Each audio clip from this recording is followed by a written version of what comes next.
निशू खान के घर पे ही ये कार्रवाई हुई थी और निशू घटना के थोड़ी देर पहले ही निशू खान अपनी गाड़ी से इन लोगों को लेकर भागा। वो गाड़ी में मौजूद था, उसी की गाड़ी का इस्तेमाल किया गया था, उसके एविडेंस आए हैं हम लोगों के पास।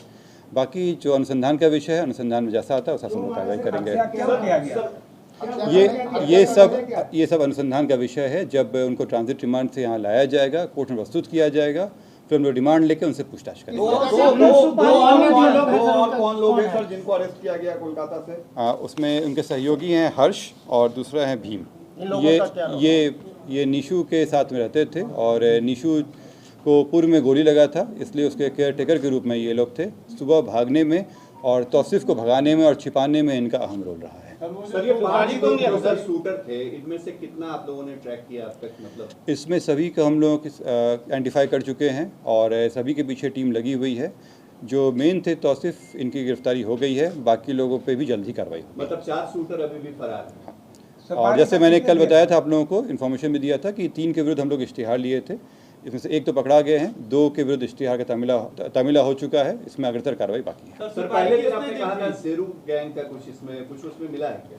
जैसे मैंने कहा कि अभी अनुसंधान का विषय है, ये लाने का इनसे पूछताछ हो पाएगी तभी चीज़ें क्लियर होंगी। ये सब अनुसंधान में अभी बताना उचित नहीं होगा, लेकिन मैं आप लोगों के सामने एक शिकायत भी रखना चाह रहा हूँ कि जिस तरह से मीडिया के द्वारा अपुष्ट खबरों को सही खबर बना के किया गया है, ये बहुत ही शर्मिंदगी की बात है।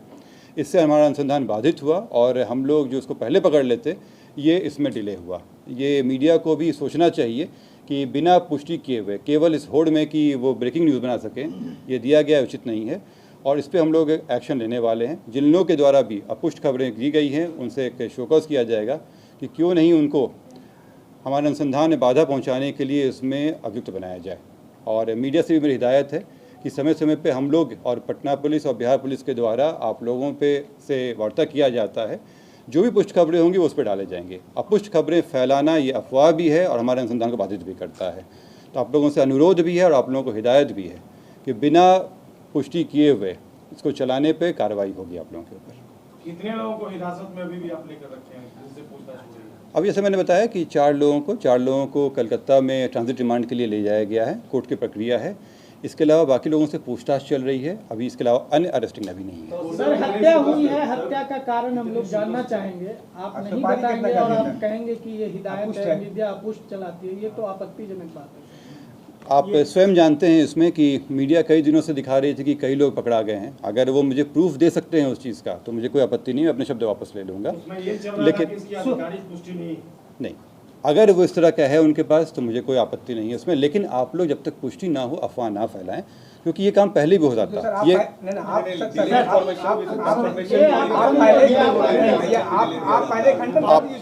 आप लोग में इसके अलावा मुझे 2 और बातें आप लोगों से कहनी है। आप लोग अवगत हैं कि 17 तारीख को चंदन मिश्रा के हॉस्पिटल में गोली मार कर हत्या कर दी गई थी और इसमें जो शूटर्स थे वो अलग अलग जगहों पर भाग गए थे। अनुसंधान शुरू करते हुए पटना पुलिस के द्वारा विभिन्न जगहों पर रेड छापामारी लगातार की जा रही थी और इसमें कई लोगों से पूछताछ की गई। इसमें जब टीम को भेजा गया अलग जगहों पर, तो जो इसमें मेन शूटर थे तौसीफ, उनको कलकत्ता में घेरा गया। कलकत्ता पुलिस, कलकत्ता एसटीएफ के द्वारा बहुत ही सराहनीय सहयोग दिया गया हम लोगों को और उस सहयोग के बदौलत ही तौसीफ की गिरफ्तारी कलकत्ता से हो पाई है। तौसीफ के साथ 3 अन्य व्यक्ति भी वहाँ पे मिले हैं जिनका इस षड्यंत्र में रोल रहा था। अभी तक जो प्रिलिमिनरी पूछताछ हुआ है, इसमें ये बात आई है कि तौसीफ के भाई हैं, मौसेरे भाई हैं निशू खान, उनके घर पे ये सारे षड्यंत्र रचा गया था।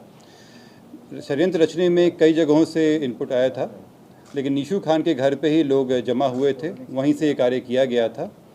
निशू खान के अलावा जो 2 व्यक्ति और पकड़ाए हैं, ये उनके सहयोगी रहे हैं और उसमें उनके भागने में सहयोग किया गया था। तौसीफ खान पूर्व में भी अपराधी रहे हैं, इन पे पूर्व में NDPS, arms act, attempt to murder का केस रह चुका है। निशू खान के ऊपर भी रंगदारी और आर्म्स एक्ट के केस पहले भी रह चुके हैं। इसमें बाकी दो लोग हैं, 2 लोगों के बारे में आपराधिक इतिहास हम लोग निकलवा रहे हैं। इन 4 को कलकत्ता में पकड़ा गया है। कलकत्ता में पकड़ने के बाद इसमें विधिवत इनका ट्रांजिट रिमांड के लिए अप्लाई किया गया है। ट्रांजिट रिमांड लेकर इनको यहाँ लाया जाएगा और फर्दर पूछताछ किया जाएगा इसमें। मैं फिर से पटना पुलिस के तरफ से कलकत्ता पुलिस और कलकत्ता STF के लिए बहुत ही शुक्रगुजार हूँ कि जिस तरह से उन्होंने सहयोग किया है, इसी तरह से ये सहयोग अपेक्षित है और हम सभी जितने भी अलग अलग जगहों के पुलिस हैं एक दूसरे को सहयोग करें तो ये अपराध पे एक बड़ी चोट हम लोग कर सकते हैं। कि पटना पुलिस और STF के द्वारा 2 बड़ी घटनाओं को रोका गया है। इसमें लूट के साथ हथियार का इस्तेमाल का प्लानिंग था और 2 बड़ी वारदात को रोका गया है। एक बेउर थाना से है और एक रामकृष्ण नगर थाना से संबंधित है। इसमें तुरंत कार्रवाई करते हुए दोनों घटनाओं को रोक लिया गया है और इसमें जो अपराधी हैं वो उनका पूर्व में भी आपराधिक इतिहास रहा है, कई लूट की घटनाएं किए हैं। रामकृष्ण नगर में 3 व्यक्ति पकड़ाए हैं, सोनू कुमार, अभिषेक कुमार और विशाल कुमार। इनके पास से एक देसी पिस्टल, 2 कारतूस, साथ में चोरी का मोटरसाइकिल पकड़ाया है। ये पूर्व में भी अपराधी रहे हैं। इसके अलावा बेउर थाना से एक व्यक्ति पिंटू कुमार पकड़ाए हैं जो पूर्व में नदी थाना में लूट के केस में भी वांटेड थे। इसके अलावा ये अन्य घटनाएं भी करने जा रहे थे। इनके ऊपर पूर्व में लूट और डकैती के 4 केस दर्ज हैं।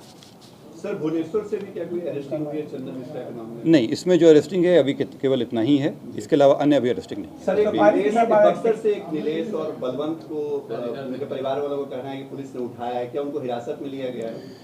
ऐसी कोई इन्फॉर्मेशन जो आप लोगों को मिली है वो गलत है। बलवंत और जो अन्य व्यक्ति का नाम ले रहे हैं उनके विरुद्ध बलवंत के विरुद्ध जो है इश्तिहार की कार्रवाई चल रही है। उसमें अभी तक किसी का अरेस्टिंग, इसके अलावा जो इन 4 को मैंने बताया, इनके अलावा किसी का अरेस्टिंग नहीं है। और कितने लोग शामिल हैं इसमें 5 शूटर के अलावा? 5 शूटर के अलावा 2 हम लोग जानकारी में पहले से थे, 2 और अन्य आए हैं। इसमें 9 तो सामने आ चुके हैं हमारे। इसके अलावा अन्य लोग भी हैं जिनका इसमें षड्यंत्र करने में रहा है।